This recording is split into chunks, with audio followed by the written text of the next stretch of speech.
नमस्कार मित्रमैत्रिणींनो, आज आपण बघणार आहोत कुंभ राशीबद्दल काही विशेष माहिती. त्यासाठी व्हिडिओ शेवटपर्यंत. हे वर्ष या राशीसाठी नातेसंबंधाच्या दृष्टीने अत्यंत निर्णायक ठरणार आहे. अनेक वर्षात मनात साचलेली वेदना, मनस्ताप, गैरसमज, एकतर्फी जबाबदारी आणि न बोललेले सत्य आता पृष्ठभागावरील हे वर्ष तुमच्यासाठी भावनिक स्वच्छतेचे वर्ष आहे.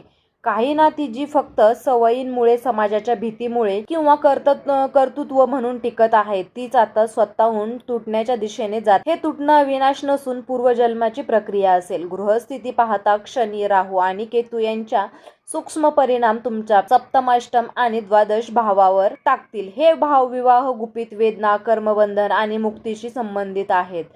त्यामुळे 2026 मध्ये नात्याचा खरा चेहरा उघड होईल. खालीलप्रमाणे कोणती नाती तुटू शकतात आणि कोणते नाते अधिक मजबूत होतील याचा सविस्तर आढावा घेऊया. त्यातील 1 नंबर नातं आहे वैवाहिक नातं. पती पत्नी संबंध. 2026 मध्ये या राशीच्या सप्तम भावावर पडणारा सूक्ष्म ग्रह प्रभाव तुमच्या वैवाहिक नात्याचा पाया हलवू शकतो. ज्यांना वर्ष संवादाचा अभाव आहे, जिथे प्रेमापेक्षा जबाबदारी आणि समाजाची भीती जास्त आहे, त्या नात्यात अचानक तणाव वाढू शकतो. लहान सहान गोष्टीवरून वाद वाढतील, कारण आज साचलेली नाराजगी बाहेर येईल. जर जोडीदार तुमच्या भावनांकडे सतत दुर्लक्ष करत असेल, तर तुमच्या कष्टाची कदर नसेल किंवा मानसिक दडपण देत असेल, तुम्हाला वेगळं होण्याचा गंभीर विचार मनात येईल. काही प्रकरणात वेगळं राहणं तात्पुरती दुरावात किंवा फायदेशीर पावलं हे कायदेशीर उचलण्याची वेळ येऊ शकते. पण त्याच ज्या विवाहातून तुम्ही अजूनही परस्पर माणसं समजून आणि सुधारण्याची इच्छा आहे, ते नातं तुटणार नाही. उलट या कठीण काळात संवाद वाढेल, गैरसमज दूर होतील आणि नातं नव्याने फुलेल. नंबर 2 प्रेम संबंध म्हणजेच लव्ह रिलेशनशिप. प्रेमात प्रामाणिक असतात, पण अनेकदा समोरच्याच्या खोट्या आश्वासनांवर विश्वास ठेवतो. 2026 मध्ये तुम्हाला समोरचा खरा स्वभाव दिसेल. लपलेली नाती, दुहेरी वागणूक किंवा तुमचा वापर करून घेतला जात आहे हे स्पष्ट होईल. अचानक सत्य समोर आल्यामुळे भावनिक धक्का बसू शकतो.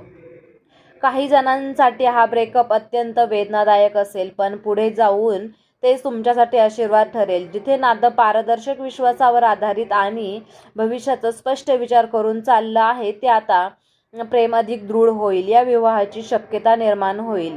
नंबर 3 आहे मैत्रीचं नातं. खोल सत्य उघड होणार. काही मित्र जे तुमच्या यशावर जळतात, तुमच्या यशाबद्दल मागे बोलतात, फक्त स्वार्थासाठी जवळ असतात, त्यांचा खरा चेहरा समोर येईल. एखादी घटना, गैरसमज किंवा विश्वासघात यामुळे ही मैत्री तुटू शकते. तुम्हाला जाणवेल की काही लोक फक्त तुमच्या शांत आणि मदतीच्या स्वभावाचा फायदा घेत आहेत. 2026 मध्ये तुम्ही अशा लोकांपासून दूर जाण्याचा ठाम निर्णय घ्याल, पण खरे, निस्वार्थी आणि वर्षानुवर्ष साथ देणारे मित्र तुमच्यासाठी आधारस्तंभ ठेवतील.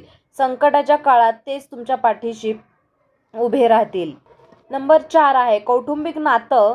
नातेवाईक आणि भाऊ बहीण. तणाव, स्पष्टता घरात. काही व्यक्ती तुमच्या निर्णयांवर सतत प्रश्न उपस्थित करतात, तुमच्या कमाईकडे व संपत्तीवर लक्ष ठेवतात किंवा तुमच्या चांगुलपणाचा गैरफायदा घेतात. 2026 मध्ये अशा व्यक्तीशी वाद वाढवू शकतो, जो वारसा, पैशांचे व्यवहार, मालमत्ता किंवा घरातील जबाबदाऱ्या यावर मतभेद तीव्र होऊ शकतात. काही नातेवाईकांशी संवाद पूर्णपणे बंद होण्याची शक्यता आहे, परंतु आई वडील, जिवलग, भाऊ बहीण किंवा ज्या व्यक्तींना तुमची खरी काळजी आहे त्यांच्याशी नातं अधिक घट्ट होईल. तुम्हाला कळेल की आपल्या माणसांची ओळख संकटातच होते. नंबर 5 आहे कामाच्या ठिकाणाचे संबंध. ऑफिस, व्यवसाय, धक्कादायक सत्य आणि नवीन दिशा. तुम्ही ज्या सहकाऱ्यांवर किंवा पार्टनरवर विश्वास ठेवतात, तेच तुमच्या विरोधात काम करत आहेत हे समोर येऊ शकते. ऑफिस पॉलिटिक्स, मत्सर, तुमचा श्रेय दुसऱ्यांनी घेणं अशा घटना घडू शकतात.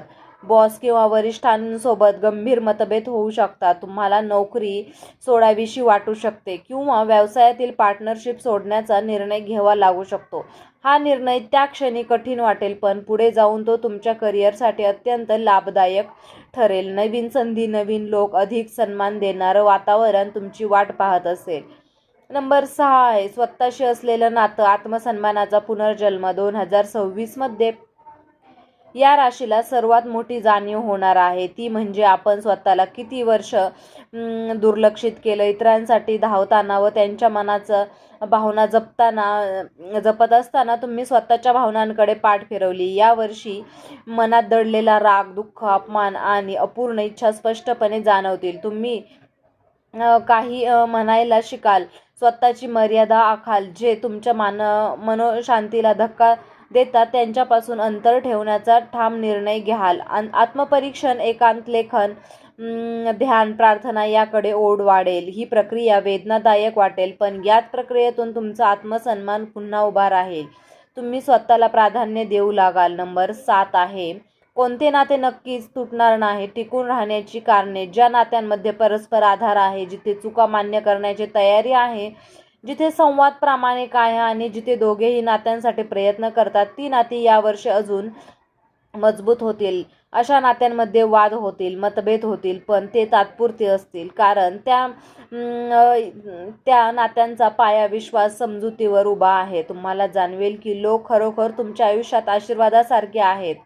त्यांचे साथ या कठीण काळासाठी तुमच्यासाठी आधार बनेल. नंबर 8 आहे, कोणती नाती नक्की तुटण्याच्या मार्गावर आहेत. स्पष्ट संकेत. जिथे तुम्हाला कायम गृहीत धरलं जातं, जिथे तुम्हाला भावनांची किंमत नाहीत, जिथे तुम्हाला दोष दिला जातो पण तुमचं ऐकलं जात नाही, अशी नाते 2026 मध्ये टिकणं कठीण आहे. जिथे खोटेपणा, स्वार्थ, मानसिक त्रास, अपमान किंवा सततची दुर्लक्ष आहे, जिथे तुम्ही स्वतःहून दूर जाण्याचा निर्णय घ्याल. तुम्हाला कळेल की हे नातं टिकण्यासाठी तुम्ही एकटेच प्रयत्न करत होतात. जेव्हा प्रयत्न एकतर्फे असतात तेव्हा नातं तुटतं, अपरिहार्य ठरतं. नंबर 9 आहे, या तुटण्यामागचा दैवी हेतू, कर्मबंधनातून मुक्ती. 2026 मध्ये घडणारी प्रत्येक घटना ही केवळ योगायोग नसून कर्मफळाची प्रक्रिया आहे. काही लोक तुमच्या आयुष्यात फक्त शिकवण देण्यासाठी आले होते. त्याची भूमिका संपत असते, दूर होत असते. तुटणं आणि तुम्हाला पुढील आयुष्यासाठी तयार करेल. तुमच्यावर असलेले भावनिक ओझं कमी होईल. तुम्ही हलके, मोकळे व स्पष्ट मनाने पुढे जाल. 2026 मध्ये तुमच्या आयुष्यात अधिक शांतता, समाधान आणि येण्याची प्रक्रिया या वर्षात सुरू होईल. नंबर 10 आहे, काय करावे, योग्य पावले आणि उपाय. भावनिक क्षणी घाईघाईने निर्णय घेऊ नका. प्रत्येक गोष्ट शांतपणे विचार करा. संवाद टाळू नका, पण जिथे अपमान आहे तिथे शांत राहू नका. दररोज थोडा वेळ स्वतःसाठी. या राशीसाठी या नात्यांचा वादळ येणार आहे, पण हे वादळ तुमचं आयुष्य उद्ध्वस्त करण्यासाठी नाही तर स्वच्छ करण्यासाठी आहे. ही नाती तुटली, पण त्या जागी अधिक सुंदर, प्रामाणिक आणि आनंद देणारी नाती तुमच्या आयुष्यात येते. हे तुटणं म्हणजे अंत नाही, ही नव्या अध्यायाची सुरुवात आहे. तर मित्रांनो, तुम्हाला हा व्हिडिओ कसा वाटला? व्हिडिओ जर आवडला असेल तर व्हिडिओला लाईक करा, चॅनलला सबस्क्राईब करा आणि हा व्हिडिओ तुम्ही शेवटपर्यंत पाहिल्याबद्दल तुम्हा सर्वांचे मनापासून खूप खूप धन्यवाद. श्री स्वामी समर्थ. जय जय स्वामी समर्थ.